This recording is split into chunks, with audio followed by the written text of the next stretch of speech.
বন্ধুরা, তো চলে এসেছি তাজ কিচেনে। আজকে বানিয়ে দেখাবো স্ন্যাক্স বা ইফতারের রেসিপি। আর রেসিপিটা আগে থেকে কিন্তু রেডি করে রেখে দেওয়া যায়, যখনই হাতের কাছে সময় থাকবে তখন কিন্তু রেডি করে এটা সন্ধ্যার সময় ভাজা করে নিতে পারবেন। তাহলে স্কিপ না করে সম্পূর্ণটা দেখার অনুরোধ রইল। আর এখানে দুই রকমভাবে একই রকম পুর দিয়ে দুই রকম রেসিপি দেখিয়ে দেবো। তাহলে চলুন স্কিপ না করে সম্পূর্ণ দেখার অনুরোধ রইল। এখানে মেজারিং কাপের 1 কাপ ময়দা নিয়েছি, নিয়ে এর মধ্যে দিয়ে দিলাম স্বাদ অনুযায়ী লবণ, আর এখন দিয়েছি 2 টেবিল চামচ তেল। এখানে যদি হাতের কাছে ঘি থাকে ঘি দেবেন, সেক্ষেত্রে না একদম খাস্তা হবে আর মুখে দিলেই একদম মিলিয়ে যাবে। তো ভালো করে এখন ময়ামটা দিয়ে নিতে হবে। এই ময়ামটা যত ভালো দেওয়া হবে না ততটাই কিন্তু খাস্তা হবে আর মুখে দিলেই মিলিয়ে যাবে। তো কথায় কথায় ময়ামটা দেওয়া ভালো করে হয়ে গেছে, আর আমি হাতের মধ্যে মুঠো করে নিচ্ছি, দেখতেই পাচ্ছেন এটা দলা পাকিয়ে যাচ্ছে, তার মানে ময়ামটা একদম পারফেক্ট হয়ে গেছে। এখন অল্প অল্প করে জল দিয়ে আমি একটা ডো রেডি করব। ডোটা কিন্তু খুব সফট হবে না, একটু শক্ত ধরনের ডো রেডি করব। আর এখানে জল অল্প দিয়েছি, কিন্তু মাখিয়ে আনার টাইমটা একটু বেশি নেবো, এতে করে খাস্তা ভাবটা খুব ভালো হবে আর মুখে দিলেই মিলিয়ে যাবে। দেখতেই পাচ্ছেন কতটা শক্ত আছে, আর আমি একদম অল্প পরিমাণে জল দিয়ে একটু শক্ত করেই মেখেছি, কিন্তু মাখার সময়টা একটু বেশি টাইম ধরে মাখলে না খুব সফট হবে, মুখে দিলে মিলিয়ে যাবে। তো আমি হাতে নিয়ে একটু কেটেও দেখিয়ে দিলাম যে কতটা শক্ত করে আমি মেখেছি, খুব একটা সফট করিনি। তো এটাকে আমি 10 মিনিট থেকে 15 মিনিটের জন্য রেস্টে রেখে দেবো। এতে করে কী হবে, এই ময়দাটা সেট হয়ে যাবে। তো এটাকে সাইড করে রেখে এখন আমি পুর রেডি করব। তো কিসের পুর দেবো? এখন আমি পুরটা বানাবো ডিম দিয়ে। তো এখানে আমি 2টো ডিম নিয়েছি। এখানে আপনারা যতটা পরিমাণে করতে চান সেই বুঝে ডিমের পরিমাণটা বাড়িয়ে কমিয়ে অবশ্যই নিতে পারেন। তো এখানে 2টো ডিম আমি নিয়েছি। এখন নিয়েছি একটু বড় সাইজের একটা পেঁয়াজ, ভালো করে কুচি করে নিয়েছি, আর দিয়ে দিলাম স্বাদ অনুযায়ী লঙ্কা কুচি, আর এখানে একটু পরিমাণে বেশি ধনেপাতা কুচি। ধনেপাতা কুচিটা দিলে না খেতে ভীষণ ভালো লাগে, আর লঙ্কাটা অবশ্যই নিজেদের পছন্দ অনুযায়ী কম বেশি করে নিতে পারেন। আর দিয়ে দিলাম সামান্য হলুদ, আর দিয়েছি স্বাদ অনুযায়ী লবণ দিয়ে ভালো করে এখন মিশিয়ে নেব। সমস্ত উপকরণগুলো খুব ভালো করে মেশানো হয়ে গেলে এটাকে সাইড করে রেখে দেবো। তো এদিকে গ্যাসের উপর একটা কড়া বসিয়ে দিয়েছি, কড়ার মধ্যে দিয়ে দিলাম 2 টেবিল চামচ তেল।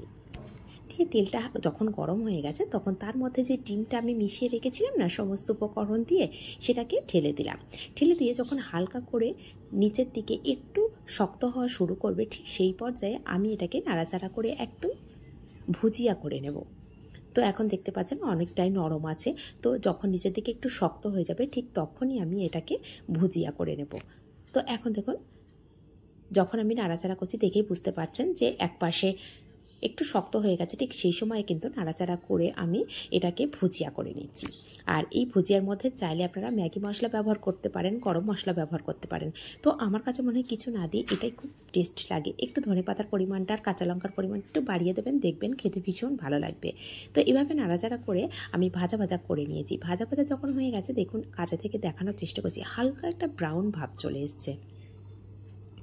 আর এই ব্রাউন ভাবটা আসলে কী হবে না, ভীষণ সুন্দর একটা সেন্ট আসে এই ডিম ভাজা থেকে।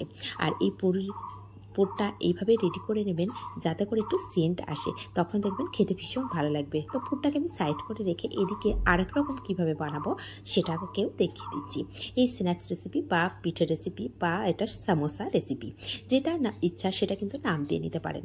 তো এখন গ্যাসের উপরে আরেকটা কড়া বসিয়ে দিয়েছি, দিয়েছি আমি মেজারিং কাপে 2 কাপ জল, আর দিয়েছি 1 টেবিল চামচ তেল, আর দিয়ে দিলাম স্বাদ অনুযায়ী লবণ, আর এখানে দিয়েছি হাফ চামচের থেকেও একটু কম চিনি, এতে করে খাস্তা ভাবটা খুব ভালো আসবে। তো সমস্ত উপকরণ দেওয়ার পরে না খুব ভালো করে একটু মিশিয়ে নিচ্ছি, নিয়ে জলটা ফোটার অপেক্ষা করব। যখন জলটা ফুটতে শুরু করেছে এখন খুব ভালো করে জলটাকে ফুটিয়ে নেব। যখন খুব ভালোভাবে ফুটে যাবে না, সেই মেজারিং কাপের আমি 2 কাপ জল দিয়েছিলাম, সেই মেজারিং কাপে 2 কাপ আমি ময়দা আগে থেকে মেপে রেখে দিয়েছিলাম একটা বাউলের মধ্যে। তো এখন সমস্ত ময়দাটা অল্প অল্প করে দিয়ে একটা দলা পাকিয়ে যায় যেমন বা ডো রেডি করে নেব। এটা থেকে দেখবেন কড়া থেকে একদমই ছেড়ে যাচ্ছে, ঠিক সেই পর্যায়ে বুঝে নিতে হবে যে ডোটা একদম রেডি হয়ে গেছে। তো এইভাবে আমি একটা স্প্যাচুলা দিয়ে নাড়াচাড়া করছি, এখন দেখছেন কড়া থেকে কিন্তু একদম ছেড়ে যাচ্ছে। এখন আমি এটাকে 10 মিনিটের জন্য ঢাকা দিয়ে রেখে দেবো একটু ঠান্ডা হওয়ার জন্য। আবার একদম খুব বেশি ঠান্ডা করবে না, হালকা গরম থাকতে না এটাকে মেখে নেবেন, তাহলে খুব ভালো মাখা হবে। আর একটা খুব সফট করব না, এটাতেও ঠিক একই রকম, খুব বেশি সফট করব না, একটু শক্ত টাইপের রেখে দেবো। তো এখন খুব গরম আছে, খুব গরম না, ঠিক মিডিয়াম গরম আছে, তো আমি এখানে অল্প অল্প জলে হাত ভিজিয়ে ভিজিয়ে এটাকে মেখে নিয়েছি। আর কতটা শক্ত বা কতটা নরম আমি কিন্তু এখানে কেটে দেখিয়ে দিলাম। তো এটাকেও ঠিক আমি 5 মিনিটের জন্য রেস্টে রেখে দেবো। এটা খুব বেশি টাইম ধরে রেস্টে রাখলে না অনেক সময় নরম হয়ে যেতে পারে। যে ঘাম হয় না, সেই ঘামটা বা বাষ্পটা আপনার এই ময়দার মধ্যে পড়ে যায়, সেক্ষেত্রে নরম হয়ে যেতে পারে। তো যেটা আমি সিদ্ধ করে আটা রেখেছিলাম সেটাকে সাইড করে রেখে যেটা আমি এমনি ময়ান দিয়ে রেডি করেছিলাম সেইটা নিয়ে নিলাম, যেটা এমনি কাঁচা জল দিয়ে আমি মেখেছিলাম, সেই ডোটাকে নিয়েছি। নিয়ে এখন ভালো করে বেলে নিচ্ছি লুচির সাইজে। তো আপনারা চাইলে এর থেকে ছোটো ছোটো করেও লেচি করে নিয়ে রেডি করতে পারেন। তো এখানে আমি একটা গ্লাস নিয়েছি, গ্লাসের মুখেরটা একটু বড় আছে, মুখের যে অংশটা সেইটা দিয়ে আমি এখানে কেটে নিয়েছি। আপনারা চাইলে কোনো কোটোর ঢাকনা দিয়ে বা কোনো কিছু যদি আপনার কাটার থাকে সেই কাটার দিয়েও কেটে নিতে পারেন। তো এইভাবে নিয়ে আমি 1 চামচ পুর দিয়েছি, দিয়ে ভালো করে এই মুখের সামনেটা ভালো করে এইভাবে হাত দিয়ে বন্ধ করে দিচ্ছি। আর যদি দেখেন খুলে যাচ্ছে, সেক্ষেত্রে সামান্য জল দিয়েও কিন্তু এটাকে বন্ধ করে নিতে পারেন, তাহলে কিন্তু একদমই খুলে যাবে না। তো আমি যেহেতু একদম আটা ছাড়া বেলে নিয়েছি, তো সেই জন্য জলের প্রয়োজন হয়নি। আর নিয়ে কাঁটা চামচ দিয়ে কত সহজে ডিজাইনটা করলাম সেটা কিন্তু দেখতেই পেলেন। তো এখানে ঠিক আবারও একটা লেচি নিয়েছি, নিয়ে আমি এখানে লুচির মতো করে বেলে নিচ্ছি। তো আমি 2 রকম পদ্ধতি দেখিয়ে দিয়েছি, আপনাদের ইচ্ছা যেটা হবে সেটাভাবেই বানিয়ে নিতে পারেন। চাইলে গ্লাসের সামনের অংশটা দিয়ে কেটে নিতে পারেন, বা হাত দিয়ে এইভাবে বেলে নেওয়ার পরে সেটা একটু বড় সাইজেরও করে নিতে পারেন। নিয়ে একইভাবে আমি বন্ধ করে দিচ্ছি, দেখুন কাঁটা চামচ দিয়ে। আর কতটা সুন্দর হয়েছে, এটা কিন্তু খেতে ভীষণ টেস্টি হয়। একবার হলেও বাড়িতে এইভাবে বানিয়ে দেখতে পারেন। তো এটাকে সাইড করে রেখে এখন যেটা আমি আটাটা সিদ্ধ করে রেখেছিলাম না, সেই সিদ্ধ আটা দিয়ে আর এক রকম বানানোও দেখাবো। তো এখান থেকে আমি লুচির থেকে একটু বড়, আবার রুটির থেকে একটু ছোট এরকম সাইজের লেচি কেটে নিচ্ছি। তো একটা লেচি হাতে নিয়ে আমি দেখিয়ে দিচ্ছি, দেখুন কত বড় বা কত ছোট একটু বুঝে নিতে হবে, দেখানোর তো খুব ভালো করেই চেষ্টা করছি। তো এটাকে একটু বেলে নেব।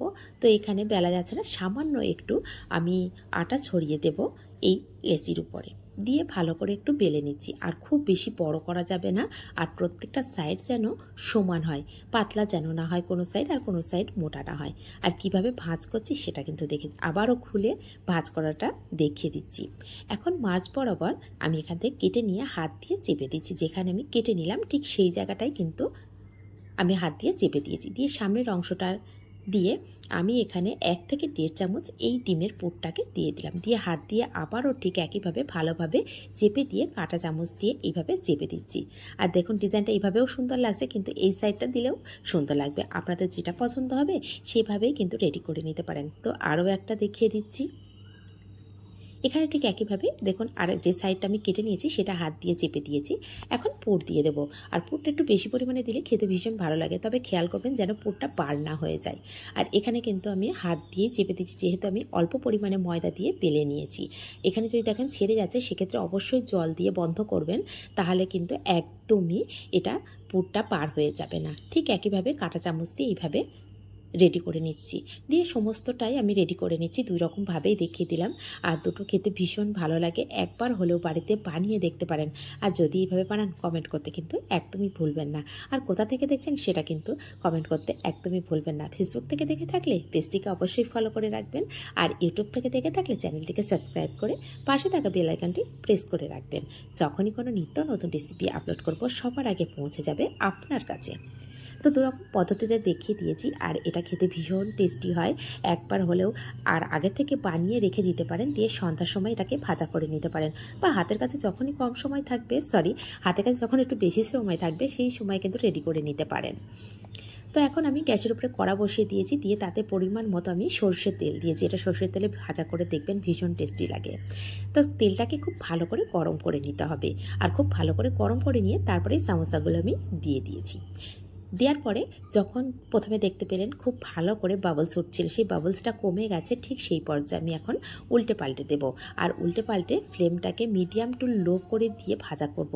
এতে করে না ভীষণ সুন্দর খাস্তা হবে, আর প্রত্যেকটা ভিতর থেকে একদম ভাজা হয়ে যাবে। আর যদি ফ্লেমটা মিডিয়াম বা হাইয়ে রেখে দেন, সেক্ষেত্রে ভিতরের দিকে না কাঁচা থাকতে পারে বা খাস্তা নাও হতে পারে। সেই জন্য মিডিয়াম টু লো রেখে ভাজা করবেন, কিন্তু প্রথমে একটু মিডিয়াম ফ্লেমে রেখেই আপনি দিয়ে দেবেন এই সামোসাগুলো, তাহলে কী হবে, তেল অ্যাবসর্ব কম করবে। আর যদি একদম তেলটা একটু মিডিয়াম থাকে বা ঠান্ডা থাকে না, তেল অ্যাবসর্ব করে বেশি। সেই জন্য বলে দিলাম যে তেলটা ভালো করে গরম করে নেবেন, দেওয়ার পরে মিডিয়াম টু লো করে দিয়ে সমস্ত এই সামোসাটা ভাজা করে নেবেন। তো দুরকম পদ্ধতিতেই দেখিয়ে দিলাম, কোনটা আপনাদের ভালো লাগলো বেশি সেটা কিন্তু রেসিপি বানানোর পরেই জানাবেন। আর কমেন্ট করতে কিন্তু একদমই ভুলবেন না। তো সেকেন্ড ব্যাচটা আমি ভেজে নিচ্ছি। ঠিক একইভাবে এই ভাজা করার সময় তেলটাকে কিন্তু খুব ভালো করে গরম করে নিয়েছি। তেলটাকে গরম করে প্রত্যেকটা সমোসা আমি দিয়ে দেব। দেওয়ার পরে দেখুন কতটা সুন্দর বাবলস উঠছে। এই বাবলসটা যখন কমে যাবে না, ঠিক সেই পর্যায়ে আমি উল্টে পাল্টে ভাজা করে নেব। আর তখনই ফ্লেমটাকে একদম মিডিয়াম টু লো করে দেব। এতে করে ভাজাটা খুব সুন্দর হবে। আর অনেকটা সময় ধরে না এটা ক্রিস্পি ভাব থাকে বা খাস্তা ভাব থাকবে। তো সমস্তটাকে উল্টে পাল্টে দিচ্ছি, দিয়ে এভাবে ভাজা করে নিচ্ছি। আর রেসিপিগুলো কেমন হচ্ছে কমেন্ট করতে একদমই ভুলবেন না। যদি একটু হলেও ভালো লেগে থাকে তাহলে নিজেদের মানুষের কাছে একটু শেয়ার করে রাখবেন। আর ভাজাটা দেখেই বুঝতে পারছেন যে এই ভাজাগুলো কতটা টাইম ধরে ক্রিস্পি থাকতে পারে আর খুব ভালো লাগবে। যদি এটা ফ্লেমটা হাই বা মিডিয়ামে রাখেন সেক্ষেত্রে কিন্তু অল্প সময়ের মধ্যে নরম হয়ে যাবে। সেই জন্য মিডিয়াম টু লো করে রেখে ভাজা করবেন, দেখবেন ভাজাটা অনেক সময় ধরে ক্রিস্পি ভাব থাকবে। এখন পরিবেশন করে রাখার পালা। আর এটা আগের দিন বানিয়েও আপনারা ফ্রিজে স্টোর করে রেখে দিতে পারেন, বা বাড়িতে কোনো কেউ আসছে সে সময় বানিয়ে আপনারা স্টোর করে রেখে দেবেন। পরের দিন সন্ধ্যার সময় বা যখনই খেতে মন চাইবে তখন ভাজা করে নিতে পারবেন। তো আমি এটা সকালের দিকেই বানিয়ে রেখেছিলাম আর ভাজা করেছি সন্ধ্যার সময়। হাতের কাছে সকালের দিকে একটু সময় ছিল, সেই সময় বানিয়েছি। তাহলে রেসিপিগুলো কেমন লাগলো কমেন্ট করতে একদমই ভুলবেন না। আর এটা প্রচুর গরম আছে, সেই জন্য ভেঙে দেখাতে পারছি না। আর একটু ঠান্ডা হয়ে যাওয়ার পরে না ক্রিস্পি ভাবটা বেশি বোঝা যাবে। এখন আসলে প্রচুর গরম আছে, সেই জন্য আমি ভালো করে ভেঙে দেখাতে পারলাম না। বিশ্বাস করুন খেতে ভীষণ টেস্টি হয়। একবার হলেও এভাবে বাড়িতে বানিয়ে দেখতে পারেন। তাহলে আজ এই পর্যন্ত, ধন্যবাদ।